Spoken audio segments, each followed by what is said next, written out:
ஆண்டவரும் இரட்சகருமாகிய இயேசு கிறிஸ்துவின் நாமத்தில் என் அன்பின் வாழ்த்துக்கள். இந்த நாளிலும் கூட தியானத்திற்கென்று தெரிந்து கொண்ட ஒரு வேத வசனத்தை நான் வாசிக்கிறேன். லூக்கா எழுதின நற்செய்தி நூல் 8ஆம் அதிகாரம் 48வது வசனம். அவர் அவளை பார்த்து, மகளே, திடன்கொள், உன் விசுவாசம் உன்னை ரட்சித்தது, சமாதானத்தோடே போ என்றார். இங்கே ஆண்டவராகிய இயேசு கிறிஸ்து இந்த உலகத்தில் வாழ்ந்த நாட்களிலே அநேக அற்புதங்கள் அடையாளங்களை அவர் செய்தார். அதில் ஒரு முக்கியமான ஒரு அற்புதம், ஒரு முக்கியமான ஒரு அடையாளம் இப்பொழுது நாம் தியானிக்க போகிற இந்த சம்பவம். இங்கே ஆண்டவராகிய இயேசு கிறிஸ்து ஒரு பெண்ணை பார்த்து இப்படியாய் சொல்லுகிறார், மகளே, திடன்கொள். ஏனென்றால் அந்த பெண்மணியானவள் பயந்து கொண்டிருந்தாள். அந்த பயந்து கொண்டிருந்த அந்த மகளை பார்த்து ஆண்டவர் சொல்லுகிறார், மகளே, நீ திடன்கொள், உன் விசுவாசம் உன்னை ரட்சித்தது, சமாதானத்தோடே போ என்றார். ஏனென்றால் அந்த பெண்மணியினுடைய வாழ்க்கையில சமாதானம் இல்லாத ஒரு சூழ்நிலை காணப்பட்டது, நிம்மதி இல்லாத ஒரு சூழ்நிலை காணப்பட்டது. ஆகையினாலே ஆண்டவராகிய இயேசு கிறிஸ்து அந்த பெண்மணியை பார்த்து சொல்லுகிறாள், மகளே, திடன்கொள். முதல்ல நீ திடன்கொள். எதை குறித்து நீ பயப்படாதே. ஏன் அவள் பயப்பட்டாள் என்றால், ஏன் அவள் சமாதானத்தை இழந்து போனாள் என்றால், 43வது வசனத்தை வாசிக்கிற பொழுது, அப்பொழுது 12 வருஷமாய் பெரும் பாடுள்ளவளாயிருந்து தன் ஆஸ்தியெல்லாம் வைத்தியருக்கு செலவழித்தும் ஒருவனாலும் சொஸ்தமாக்கப்படாதிருந்த ஒரு ஸ்திரீ என்று எழுதப்பட்டிருக்கிறது. 12 வருடமாய் பெரும் பாடுள்ளவராயிருந்தால், உதிரப்போக்கு என்கிற அந்த வியாதி நிமித்தம் தன்னுடைய ஆஸ்தியெல்லாம் வைத்தியருக்கு செலவழிக்கிற ஒரு சூழ்நிலை அந்த மகளுக்கு ஏற்பட்டிருந்தது. கொஞ்சம் யோசித்து பாருங்கள். வியாதி நிமித்தம் அவளிடத்தில் இருந்த எல்லா பணமும் போய்விட்டது. கடைசியாக அவளுக்கு இருந்த சொத்து சொகத்தை எல்லாவற்றையும் விற்று மருத்துவருக்கு செலவழிக்க வேண்டிய ஒரு சூழ்நிலை அவளுடைய வாழ்க்கையில ஏற்பட்டது. அவளை பார்த்துதான் ஆண்டவராகிய இயேசு கிறிஸ்து சொல்லுகிறார், மகளே, நீ திடன்கொள். நீ ஏன் பயந்து கொண்டிருக்கிறாய்? உன்னுடைய தகப்பன் நான் இருக்கிறேன், உன்னை உருவாக்கினவர் நான் இருக்கிறேன். பாருங்க, எவ்வளோ அன்போடு கூட அந்த ஸ்திரியை மகளே என்று அழைக்கிறார். எல்லாவற்றையும் விற்று விட்டாள். தன்னுடைய ஆஸ்தி, அந்தஸ்து, அவளிடத்தில் இருந்த சொத்து சொகம் எல்லாவற்றையும் அவள் விற்று மருத்துவத்திற்கென்றே செலவழித்து கொண்டிருந்தாள். அதைத்தான் அங்கே ஆண்டவருடைய வார்த்தை சொல்லுகிறது, தன் ஆஸ்தியெல்லாம் வைத்தியருக்கு செலவழித்தும் ஒருவனாலும் சொஸ்தக்கப்படாதிருந்த ஒரு ஸ்திரீ என்று அவளை குறித்து எழுதப்பட்டிருக்கிறது. எல்லா பணமும் போய்விட்டது, தன்னுடைய சொத்து போய்விட்டது, ஆனால் அவளுக்கு சுகம் மாத்திரம் கிடைக்கவில்லை. அப்படிப்பட்ட ஒரு பெண்மணியை பார்த்துதான் ஆண்டவராகிய இயேசு கிறிஸ்து சொல்லுகிறார், மகளே, திடன்கொள், உன் விசுவாசம் உன்னை ரட்சித்தது, சமாதானத்தோடே போ என்று ஆண்டவராகிய இயேசு கிறிஸ்து அந்த பெண்மணியை பார்த்து சொல்லுகிறார். கொஞ்சம் யோசித்து பாருங்க. ஆஸ்தியெல்லாம் போயிடுச்சுது, எல்லாமே போயிடுச்சுது, ஒண்ணுமே இல்லாத ஒரு சூழ்நிலை, சுகமும் கிடைக்கவில்லை, பணம் போனது மாத்திரம்தான் மீதியை தவிர வேற ஒன்றும் அவளுக்கு கிடைக்கவில்லை. அப்படிப்பட்ட சூழ்நிலையில இயேசு கிறிஸ்துவிடத்திலிருந்து இந்த வார்த்தை வருகிறது, மகளே, உன் விசுவாசம் உன்னை ரட்சித்தது, நீ திடன்கொள், சமாதானத்தோடே போ என்று ஆண்டவர் சொல்லுகிறார். பாருங்கள், 45வது வசனம், 44வது வசனத்தை வாசிக்கிற பொழுது, அவருக்கு பின்னாக வந்து அவருடைய வஸ்திரத்தின் ஓரத்தை தொட்டாள், உடனே அவளுடைய பெரும்பாடு நின்று போயிற்று என்று எழுதப்பட்டிருக்கிறது. ஆஸ்திகள் எல்லாவற்றையும் விற்றுவிட்டாள். அவளிடத்தில் எதுவுமே இல்லாத சூழ்நிலை. கடைசியாக இயேசு கிறிஸ்து அந்த வழியாக வருகிறார் என்கிற அந்த செய்தியை கேட்ட உடனே இயேசு கிறிஸ்துவிடத்திலே வந்தால் எனக்கு சுகம் கிடைக்கும் என்கிற அந்த நம்பிக்கையோடு கூட அவள் கடந்து வந்தாள். அதனால தான் இயேசு கிறிஸ்து சொல்லுகிறார், மகளே உன் விசுவாசம் உன்னை ரட்சித்தது. இயேசு கிறிஸ்துவை பார்க்கலாம், அவரிடத்துல ஜெபம் பண்ணி சுகத்தை பெற்றுக்கொள்ளலாம் என்று வருகிற அந்த பெண்மணி இயேசு கிறிஸ்துவிடத்துல வர முடியாத அளவிற்கு அங்கே ஜனக்கூட்டம் நிறைய இருக்கிறது. அதை தான் 42வது வசனம் சொல்லுகிறது. தன் வீட்டிற்கு வரும்படி அவரை வேண்டிக் கொண்டான். அவர் போகில் திரளான ஜனங்கள் அவரை நெருக்கினார்கள். இயேசு கிறிஸ்து வருகிறார் என்கிற அந்த செய்தியை கேட்ட உடனே திரளான ஜனங்கள் இயேசு கிறிஸ்துவை நெருக்கி கொண்டிருக்கிறார்கள். உள்ளே போக முடியாத ஒரு சூழ்நிலை. ஆனாலும் அவள் எல்லாவற்றையும் கடந்து ஆண்டவராகிய இயேசு கிறிஸ்துவிடத்தில் போகிறாள். ஆனாலும் போக முடியாத ஒரு சூழ்நிலை.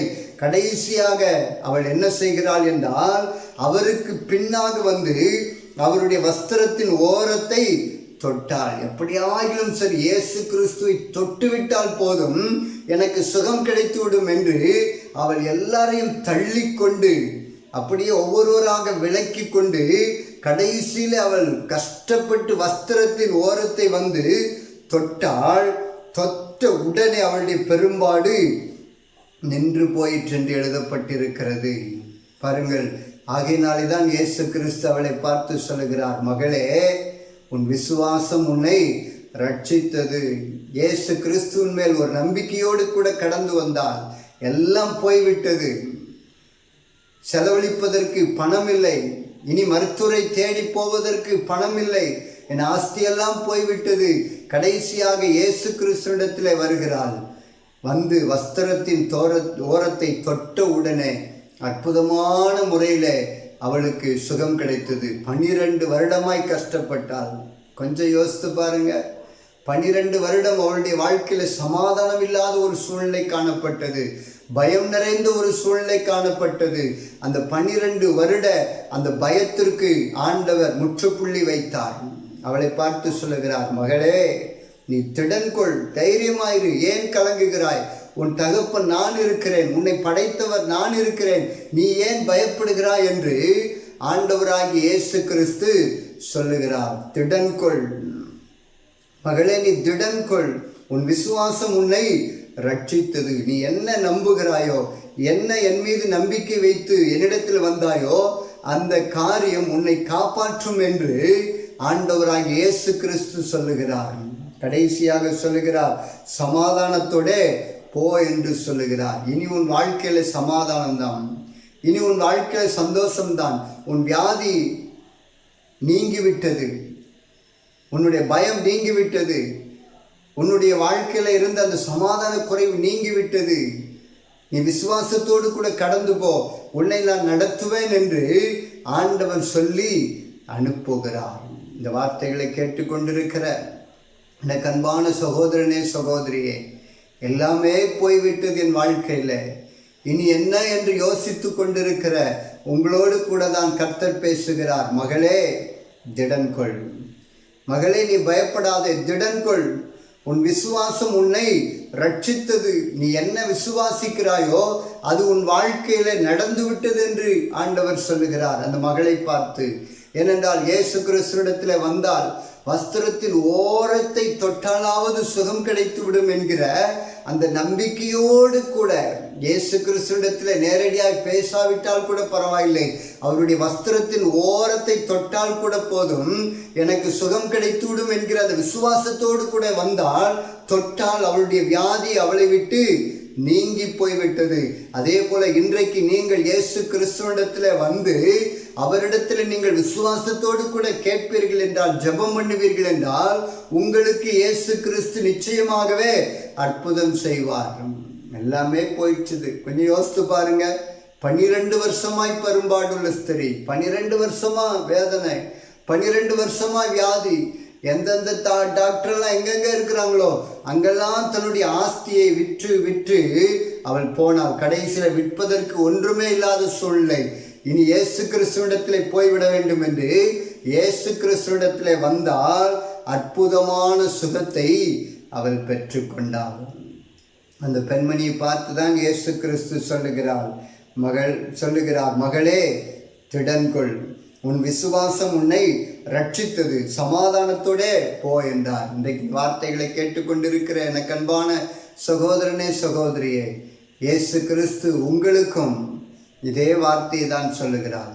மகளே திடன்கொள், மகனே திடன்கொள், நீ சமாதானத்தோட போ என்று கர்த்தர் சொல்லுகிறார். உன்னுடைய வாழ்க்கையில் இருக்கிற சமாதான குறைவு இப்பொழுதே நீங்குகிறது என்று கர்த்தர் சொல்லுகிறார். உன் பயம் இப்பொழுதே நீங்குகிறது என்று கர்த்தர் சொல்லுகிறார். எதை குறித்தும் நீ பயப்பட வேண்டிய அவசியம் இல்லை. நீ என் மகள், நீ என்னுடைய மகன், நான் உன்னை பொறுப்படுத்தி உன்னை நடத்துவேன் என்று ஆண்டவர் உங்களோடு கூட பேசி கொண்டிருக்கிறார். 12 வருடமாய் பெரும்பாடுள்ள ஸ்திரீக்கு ஆண்டவராகிய இயேசு கிறிஸ்து சுகத்தை கொடுத்தார். அவள் எல்லாவற்றையும் இழந்து போனாள். ஆனால் கடைசியில் இயேசு கிறிஸ்துவிடத்தில் வந்ததன் நிமித்தம் அவள் மிகப்பெரிய ஒரு ஆசீர்வாதத்தை அவள் ஆண்டவரிடத்தில் பெற்றுக்கொண்டாள். ஆகையினாலே அதே ஆசீர்வாதத்தை உங்களுக்கு கொடுக்க அவர் வல்லமை உள்ளவராயிருக்கிறார். நம்மை ஆசீர்வதிப்பதற்காகத்தான் இயேசு கிறிஸ்து கல்வாரி சிலுவையிலே இரத்தம் சிந்தினார். நம்முடைய பாவங்களுக்காக, முழு உலகத்தின் பாவங்களுக்காக, நம்முடைய சாபங்களுக்காக, முழு உலகத்தில் இருக்கிற எல்லாருடைய சாபத்திற்காக இயேசு கிறிஸ்து கல்வாரி சிலுவையில பலியாயிருக்கிறார். கடைசி சொட்டு இரத்தம் வரைக்கும் அவர் இந்த பூமியில சிந்தினார் நமக்காக, முழு உலகத்திற்காக. முழு மனுக்குலம் வாழ வேண்டும், அவர்கள் பாவத்திலிருந்து மன்னிப்பு அடைந்து இந்த உலகத்தில் சந்தோஷமாய் சமாதானமாய் வாழ வேண்டும் என்பதற்காக இயேசு கிறிஸ்து தன்னுடைய சரீரத்தை எல்லாம் கிழிப்பதற்கு ஒப்பு கொடுத்தார். கடைசி சொட்டு இரத்தம் வரைக்கும் அவர் இந்த பூமியில சிந்தினார். என்னுடைய பிள்ளைகள் நரகத்திற்கு போய்விடக்கூடாது, பரலோக ராஜ்யத்திற்கு வர வேண்டும். ஆகையினாலே பாவ மன்னிப்பு நிச்சயத்தை என்னுடைய பிள்ளைகளுக்கு உண்டாக்க வேண்டும் என்று தன்னுடைய ஜீவனையே விட்டார், மரித்தார், அடக்கம் பண்ணப்பட்டார். 3வது நாள் உயிரோடு எழுந்து இன்றைக்கும் அவர் ஜீவிக்கிறார். அந்த இயேசு கிறிஸ்து தான் இன்றைக்கு உங்களோடு கூட பேசி கொண்டிருக்கிறார். மகளே திடன்கொள், உன் விசுவாசம் உன்னை ரட்சித்தது, நீ சமாதானத்தோட போ என்று ஆண்டவர் சொல்லுகிறார். விசுவாசத்தோடு கூட நாம் ஜெபிப்போமா? எங்களை நேசிக்கிற நல்ல பிதாவே, உமக்கு நாங்கள் நன்றி சொல்லுகிறோம். இந்த நாளிலும் கூட நீர் வாழ்ந்த நாட்களில் எல்லாவற்றையும் விற்று ஒன்றுமில்லாத சூழ்நிலையில் என்ன செய்ய போகிறேன் என்று கலங்கி நின்ற அந்த சூழ்நிலையில் அருமையான அந்த மகளோடு கூட நீ பேசினீர். நீ திடன்கொள், நீ சமாதானத்தோட போ என்று சொல்லி அவளை ஆறுதல் படுத்தி அவளுக்கு சுகம் கொடுத்து அவளுடைய வாழ்க்கையை துளிர்க்க பண்ணினீர். அதே போல் இன்றைக்கு என்னோடு கூட இணைந்து ஜெபிக்கிற ஒவ்வொரு பிள்ளைகளுக்கும் ஆசீர்வாதத்தை கட்டளையிடுகிறார், சமாதானத்தை கட்டளையிடுகிறார், பயத்தை நீக்கி ஒரு திடமனதை கொடுப்பீராக, விசுவாசத்தை நீர் வர்த்திக்க பண்ணுவீராக என்று ஜெபிக்கிறப்பா. என்னோடு கூட இணைந்து ஜெபிக்கிற ஒவ்வொருவருக்கும் சுகம் உண்டாகட்டும் என்று ஜெபிக்கிறப்பா. எனக்கு சுகமில்லையே என்று கலங்கி தவித்து கொண்டிருக்கிற பிள்ளைகளுடைய சரீரத்தின் மீது உடைய சுகமளிக்கிற வல்லமை இப்பொழுது இறங்கட்டும் என்று ஜெபிக்கிறப்பா. இயேசுவின் நாமத்தினால் எல்லா பலவீனங்கள் இப்பொழுது நீங்கி போகட்டும். மருத்துவரால் கைவிடப்பட்ட சூழ்நிலையில் இருக்கிறவர்களை கூட உம்முடைய கரம் இப்பொழுது சந்தித்து தொடட்டும் என்று ஜெபிக்கிறப்பா. ஒவ்வொருவருக்கும் சுக பலன் ஜீவன் உண்டாகட்டும். ஒரு சமாதானத்தை கொடுங்க, சந்தோஷத்தை கொடுங்க. இந்த வார்த்தைகளை கேட்டு இணைந்து ஜெபிக்கிற ஒவ்வொருவர் மீதும் உம்முடைய ஆசீர்வதிக்கிற கரம் இறங்கட்டும் என்று ஜெபிக்கிறப்பா. நீர் மனதுருக்கமுடைய தேவன் என்பதை ஆண்டவரை ஜனங்கள் அறிந்து கொள்ள உதவி செய்வீராக. எல்லாவற்றும் உடைய கரத்தில் ஒப்பு கொடுக்கிற ஜெபத்தை கேட்டதற்காக உமக்கு ஸ்தோத்திரம், துதி, கன, மகிமையெல்லாம் உமக்கு ஒருவருக்கு மாத்திரம் செலுத்துகிறோம். இயேசு கிறிஸ்துவின் நாமத்தில் ஜெபிக்கிறோம் நல்ல பிதாவே. ஆமென், ஆமென்.